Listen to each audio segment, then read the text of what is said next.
But in 1924 agreement, it was specific that the Mysore state had to take approval from Madras government. They did not give any inch to Tamil Nadu more than what they could. What is scaring Tamil Nadu? Devarajas was, despite being a strong Congressite, he just stood for his state. He stood for state. He didn't bother about the Indian central government, and then which was headed by Indira Gandhi. The agroclimatic conditions of Karnataka are different from Tamil Nadu. You see, so that anyhow, but they were upset. They have been obsessed with Tamil Nadu. Fundamentally, the trust deficit. You see, not the water deficit. Not the water deficit. Not the water deficit. You see, Kabini and Mettur, between Krishnasagar and Mettur, that intermediate catchment, annually 80 TMCFT, 80,000 million cubic feet of water is available. This time, virtually nothing. Virtually nothing. It is completely dry. The Mekedatu dam project has once again triggered a political and legal confrontation between Tamil Nadu and Karnataka after the Union Jal Shakti Ministry informed the parliament that Karnataka does not require the consent of the lower riparian states, including Tamil Nadu, to build the proposed balancing reservoir. The statement has drawn sharp objections from Tamil Nadu, which argues that the project violates the spirit of the 2018 Supreme Court judgment and the Cauvery Water Disputes Tribunal award. With fresh political negotiations on the horizon, the decades-old Cauvery dispute has returned to the national spotlight. We are joined by a special guest, T Ramakrishnan, senior journalist and author of the book Cauvery, A Long-Winded Dispute. Hello, sir. Welcome. Hello. Sir, in the recent Parliament session, Union Jal Shakti Minister Raj Bhushan Chaudhary said, there is no need for Karnataka to get the consent from neighboring states such as Tamil Nadu, Kerala and Puducherry to construct the Mekedatu reservoir. So how legally tenable is his interpretation? That is one interpretation. That is whatever Mr. Chaudhary has given is one interpretation. Of course, my feeling is that he has taken a limited view of the factual position. Okay, so if you look at his reply, the later part of the sentence, that is, he is quoting clause 13 of the final award, which says that in a manner not inconsistent with the order of this tribunal. So that explains everything actually. If you look at it, it's a broader view. So it is the order, the crux of the order, the operative portion of the order is that each state is given X amount of water. In respect of Tamil Nadu, out of whatever allocated, 177.25 TMCFT has to be ensured by Karnataka at Biligundulu, which is on the interstate border. Okay, so these are all I am saying some of the essential features of this final award. So you have to obey those aspects. It is the permission to build a dam anywhere in Karnataka in the Cauvery Basin doesn't free Karnataka of its obligations, statutory or legal. To fulfill all those. Yes, it has to fulfill all those obligations. Only then will it be able to enjoy, make a new claim or what shall I say, or construct a new structure. So that's what it says. So we could not read it very plain. It's not like, okay, it's all done. Karnataka can construct the dam. It can just start. It can go on. Not like that. Yes. We have to read it through the portion. The Yes. That is. People have only gone by that first part. Part of the The controversial statement. The first part of that, the clause. Okay. The second part makes it very clear. Mhm. And if you look at this, one of the previous clauses, this is clause 13 and there is clause 11 or so. If you look at it, it specifically says that any upper riparian state, okay, shall not take any action so as to affect scheduled deliveries of water to the lower riparian states. So here the references are very obvious, very clear, because in the context of Karnataka, the upper riparian states are Karnataka and Kerala. We don't have any problem with Kerala as far as Cauvery Basin is concerned, because they don't have any dam to impound Kabini River, okay, water. So it goes to Kabini River, sorry, Kabini Dam is located only in Karnataka, not in, okay. Wayanadu is the catchment area, northern Wayanadu, it goes to So we don't have any problem with Kerala as far as Cauvery is concerned. But the point here is, so that that particular clause, one of the previous clauses, it very clearly says that shall not take any action. That means, you have to see this whole thing in a holistic manner, not in a piecemeal manner. Okay. Sir, can you clarify whether the 2018 Supreme Court verdict contains any specific reference to consent from the neighboring states?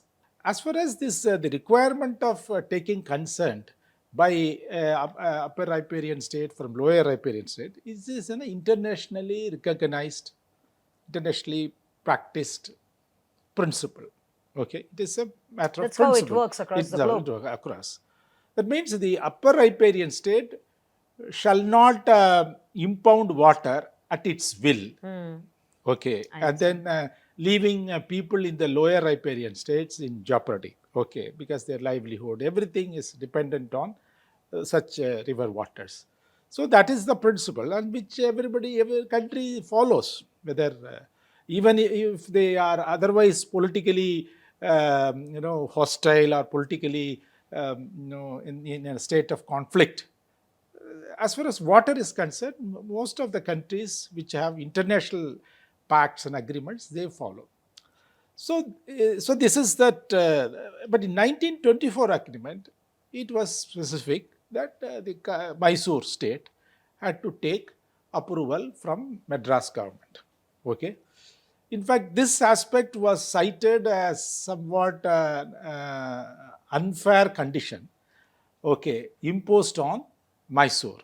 In fact, they formed that, they developed or they acquired sort of grievance against the pact, mainly on this factor, that whereas the Tamil Madras is not required to. The consent became a contentious issue. Consent became the contentious as a controversial issue. But the point is, only when upper riparian state or country or whatever it is, it releases water, the lower riparian people will get water. So that's the common sense, or that's what the nature operates. So that is why they have given certain stipulations for upper riparian state. Anyway, they made it a big issue that they have been wronged, and then at that time they had a very weak king. That was why British people were were able to impose that condition, blah, blah, all that they said. But it's not true, because you see Mysore representatives, very, very tough negotiators. If you look at the documents, archival documents, they were very tough, and they are very competent people. Okay, and then couple of them were from Tamil Nadu. That is, basically they were Tamil. It's really surprising. Some Iyengar was there and all that. Okay. They were all very tough. There is, I think Seshadri Iyengar somebody, but he was very tough.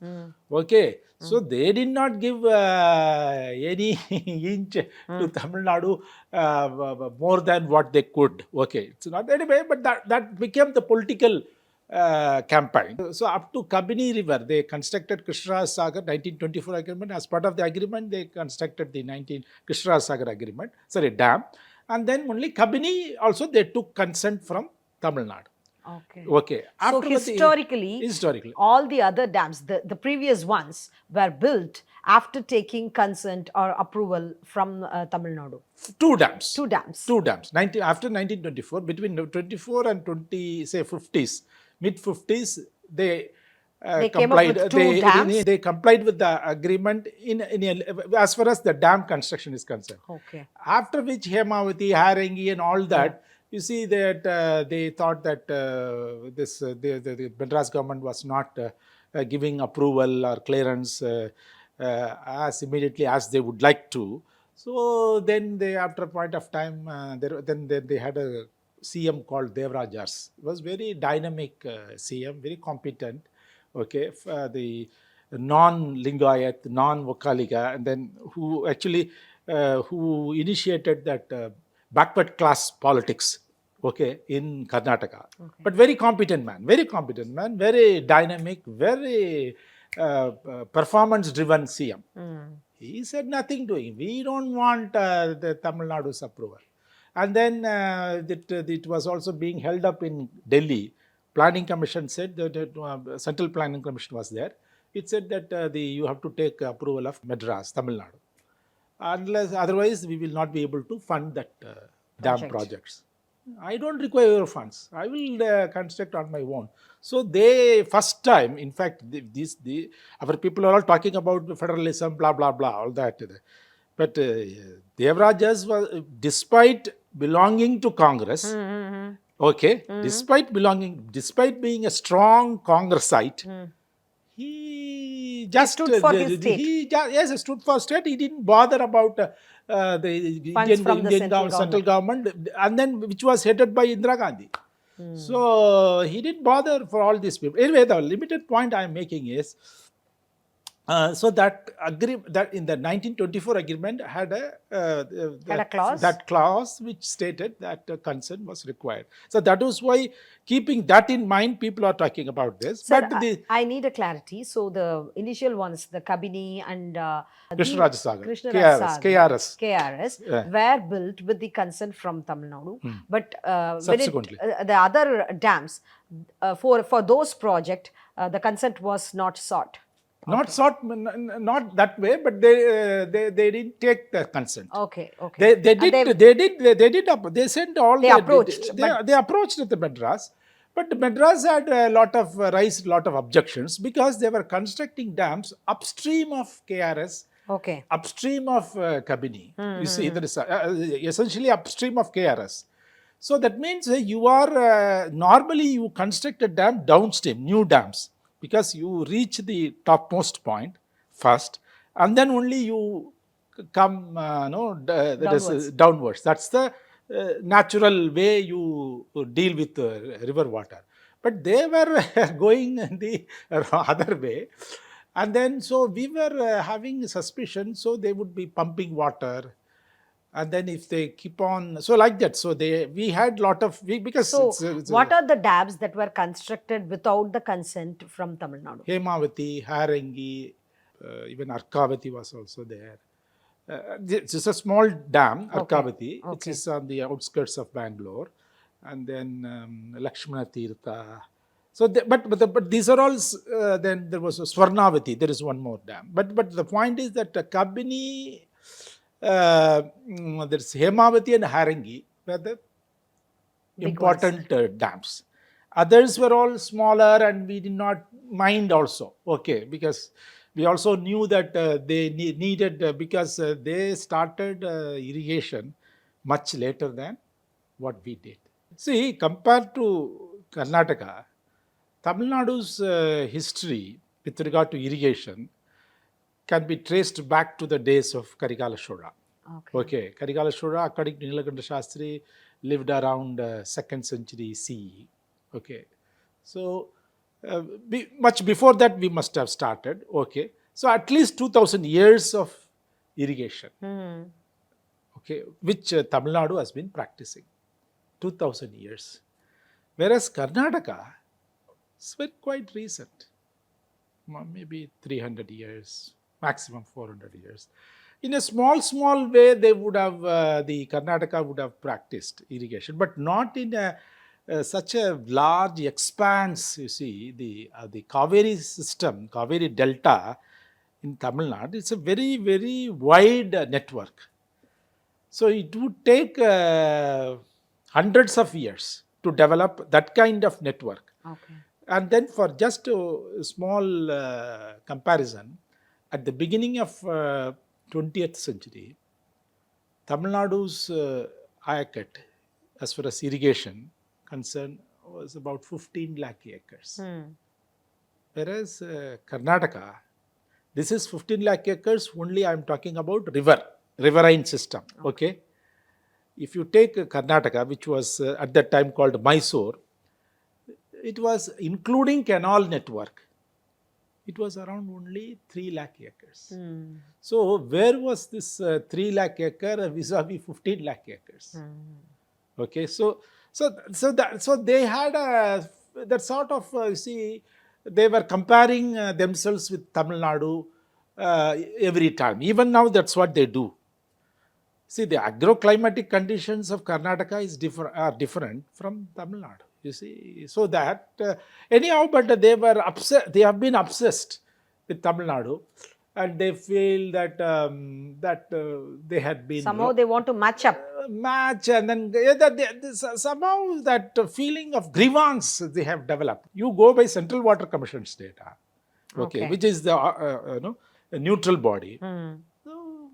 So we in fact publish. I mean, the Tamil Nadu government goes by the data of Central Water Commission. Whatever Central Water Commission gives, that data is only given to Chief Minister of Tamil Nadu. Even today, we don't do any independent assessment with regard to the inflow, which we don't want to do, because they will say that you are doing undervaluation. It will be a biased one. You will do undervaluation. So we take that the PWD, Water Resource Department, takes only. So from the Central Water Commission, which is as an office in Coimbatore. So the point is that particularly that principle, as far as that principle is concerned, so it was there in 1924 agreement. That agreement has been superseded.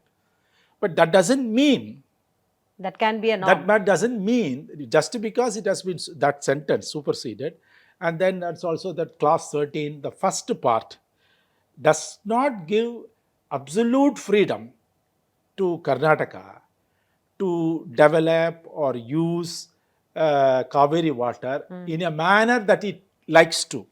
It has to take into account all other stipulations mentioned in the award. Only then will it be able to.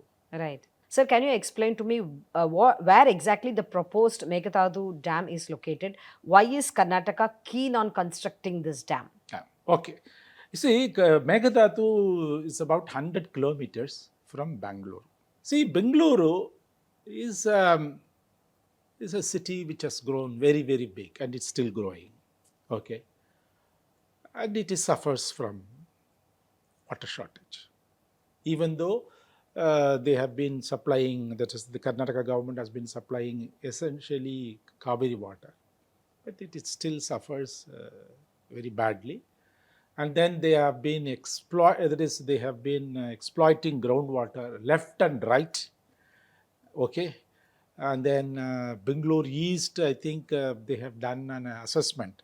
Central Groundwater Authority did an assessment saying that the extraction is about 3 times, more than 3.7 times of what was available. Okay. So whatever water, even a drop of water was there, you see, but it's all Bengaluru. Basically, that area is hydrogeologically, it's a hard terrain. They require water. So they according to them, 2 to 2.3 TMCFT of water they require every month. Even assuming that take 2 into 12, 24 TMCFT you require. As of now, they take the water mainly from Cauvery. They have several stages. So they draw about what they call that in terms of million liters a day, MLD, 1,900 million liters a day they draw. So they are again planning to draw some more. Another project is there. They have got. In the meantime, Supreme Court gave some 4.75 thousand TMCFT, so which they want to make use of it. Okay. So in fact, the Supreme Court order or a judgment of 2018 was the provocating or was the trigger in a sense for the revival of Mekedatu project, which they have been discussing for many years, almost for 75 years they have been discussing, but somehow it didn't progress. And then the 2018, now they are what they are doing is they have conceived the project from two angles. One is to take care of the drinking water requirements. Another is what they call that balancing reservoir. Balancing reservoir means, you see, you have Krishna Sagar, you have Kabini. Both are upstream of Tamil Nadu. The point is that downstream of KRS, downstream of Kabini, you don't have any dam within the territorial limits of Karnataka. Okay, which is what has been bothering Karnataka people also, in a sense, Karnataka politicians, etc. So they are proposing Mekedatu at such a place, which is about from the river, as you go along the river, within after 5th kilometer, you step into Dharmaburi district. Okay, so it is just 5 kilometers upstream of Dharmaburi district, the dam site is located. Okay, so it is virtually on the border. They are constructing that is, if everything goes fine, they will be constructing a dam. So what they do is that it's 100 kilometers from Bengaluru. So they say they will take care of that will take care of Bengaluru's requirements, and also the flood flows. Whenever the flood flows or all that come, they say that that Mekedatu Dam will act as a buffer, so that we regulate the releases in such a manner that doesn't affect Tamil Nadu. People living on the banks of Cauvery don't have to be evacuated much or something like that. So they say that that way it will be beneficial to Tamil Nadu. That's the claim. That's the argument. That's the point they are making in favor of the project. But we have been, even without Mekedatu, Tamil Nadu government has been making all arrangements for evacuation of people during floods. It is Karnataka that will get benefited. Okay.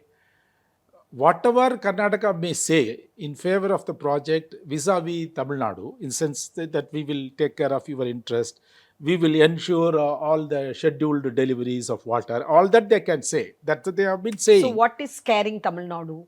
The point is, basically, fundamentally, the trust deficit.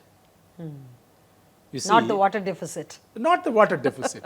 Not the water deficit. You see, we know that they are also having very difficult time. But that doesn't mean that you appropriate all the water that you get.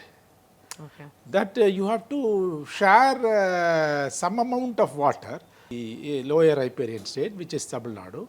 Okay. So that's why it is called distress sharing formula. Distress is not to be borne only by one state, one party. Okay.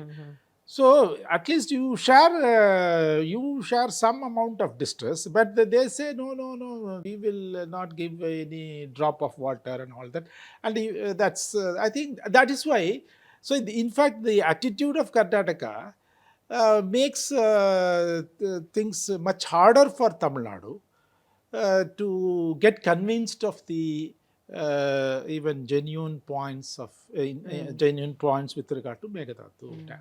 So if at all the dam is constructed, so eventually if Karnataka secures permission or secures approval to build the dam, what could be the likely impact on Tamil Nadu's farmers and particularly the Cauvery Delta farmers? Is there any scientific study, any hydrological assessment being done, whether the downstream flows could be affected? You see, the Mekedatu is the Mekedatu Dam or Mekedatu is located in what is called intermediate catchment. Intermediate catchment means downstream of Krishna Sagar and upstream of Metur. Downstream of Kabini, upstream of Metur. You see, the Krishna Sagar and Kabini, they are two, even though it's all part of the same river basin. So there are two streams, not streams, but two rivers converging. There is, I mean, the release of water from the dam, two dams. Okay, both are called Cauvery. Okay, ठीक है. So they converge and then they come to Biligundulu and then thereafter Metur. That's the system. So that between these 2 points, between Kabini and Metur, between Krishna Sagar and Metur, that intermediate catchment, annually 80 TMCFT, 80,000 million cubic feet of water is available. This time, virtually nothing. Virtually nothing. It is completely dry, according to Central Water Commission's official, Mr. Vineet Gupta, who is also the chairman of the Cauvery Water Regulation Committee. Okay, so completely dry. So their idea is that 80 TMCFT of water, okay, which Tamil Nadu is utilizing as of now, should be taken by them also. But that 177.25 TMCFT has got several components. Okay, the tribunal arrived at that figure taking into account that 80 TMCFT also. Okay. So you can't see that 80 TMCFT in isolation and say, oh, Tamil Nadu is using. No, you can't say like that. Because that 80 TMCFT, because they know that the Metur is downstream, Krishna Sagar is upstream, Kabini is upstream, that everybody knows. It's a, if you look at Google map, every map it's there. So the tribunal went into that, and then that they arrived at 177.25,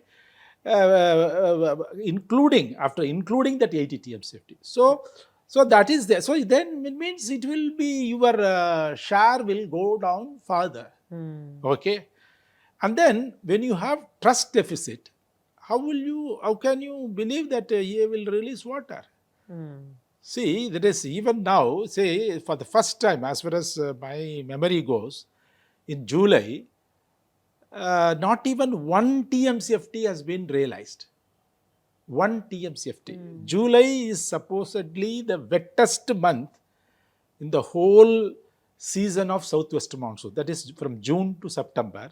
July is the wettest month. In the so-called wettest month, not even 1 TMCFT has been realized in Biligundulu. That means what? So you can understand the severity of the drought situation as, okay, that in the catchment of the Cauvery. Okay. But they get some water that that is Karnataka is having some 60 TMCFT, 64 TMCFT overall. The 4 reservoirs, Kabini, Krishna Sagar, Yamavati, Harangi. So that 64, they could have released at least 10 TMCFT. Okay. So when you don't do this, when you know very well that Tamil Nadu is suffering for water, and Tamil Nadu, of course, in Karnataka also, they have not started releasing water for irrigation in their state, I understand. But at least we require water for cattle, for other, for wildlife, for ecosystem, you require water. But they are not releasing any water. So under such circumstances, then if you construct Mekedatu Dam, then the consequences will be dangerous for Tamil Nadu. Okay. Okay. In times of distress, like this, and then this kind of situation may repeat frequently, much more frequently. Climate change, they are talking, and then we don't know. Of course, so after a long time, we are having this kind of spell. But it might, next year also you may have another drought. Who can say you won't have drought next year? So there can be back to back. Some if you look at the previous record, in some certain decades were mostly dry. Okay. Certain decades were mostly dry. So like that we had such spells, such a prolonged spells. So the fundamental aspect is that trust. Without addressing that aspect, whether you construct Mekedatu Dam or any other dam in any other site in the basin, upstream of Mettur, even with much smaller capacity. Now here they are planning, their plan is to have a 67 TMCFT dam. Okay, if your requirements are 4.75, say 10 TMCFT, you take 10 TMC. Why do you have 67 TMCFT? That means it is almost 75 or 80% of Mettur. Mettur is 93. Okay, then what Mettur will get? Nothing. Okay, so it means Mettur will be, as Jayalalitha once said, it will be converted into a huge drainage sump or reservoir. So, and then if you look at that attitude of Karnataka with regard to that Penniyar River, the Krishnagiri, that is one Kesaravalli Dam or something like that, they are releasing all their sewage, okay, untreated sewage, okay, which Tamil Nadu has to absorb. On the one hand, what you do is, it is an act that is completely against environmental protection, concern for environment, no respect at all. On the one hand, that you do like that. On the other hand, as far as Cauvery system is concerned, you don't release even certain quantities of water. Okay. However difficult you may be, it's not that we are not unsympathetic towards Karnataka. We are very much concerned about the situation in Karnataka, but still, the Karnataka has to some allowance. It has to take into account that Tamil Nadu also. When you want the state to share the distress, distress. you want distress. Distress. That's why it is called share. distress sharing. Yeah. You see. Understand. Okay. Sir, I would like to understand about the river disputes, how it's been handled in different parts of India. There are so many other controversies like sharing water in the bordering states, right? So, India has witnessed several inter-state river disputes, including Krishna River, all that. So, what can be the lessons learned from those disputes? Will those lessons help us to solve this Cauvery River dispute? You see, of course, the Cauvery is a different is different from other interstate river water disputes, because Cauvery is a deficit basin. Already it is a deficit basin. So we are not having enough water. Okay, the water availability is very much short of the water requirement. Okay, it's not that we don't have much water, but our requirements are much bigger than. That is a problem. Okay, perhaps if we use water judiciously, our requirement may come down. But as of now, as things stand today, it's a deficit basin. So any lessons from any other interstate river dispute may not be exactly appropriate, because their problem is how to share, distribute surplus water. Okay.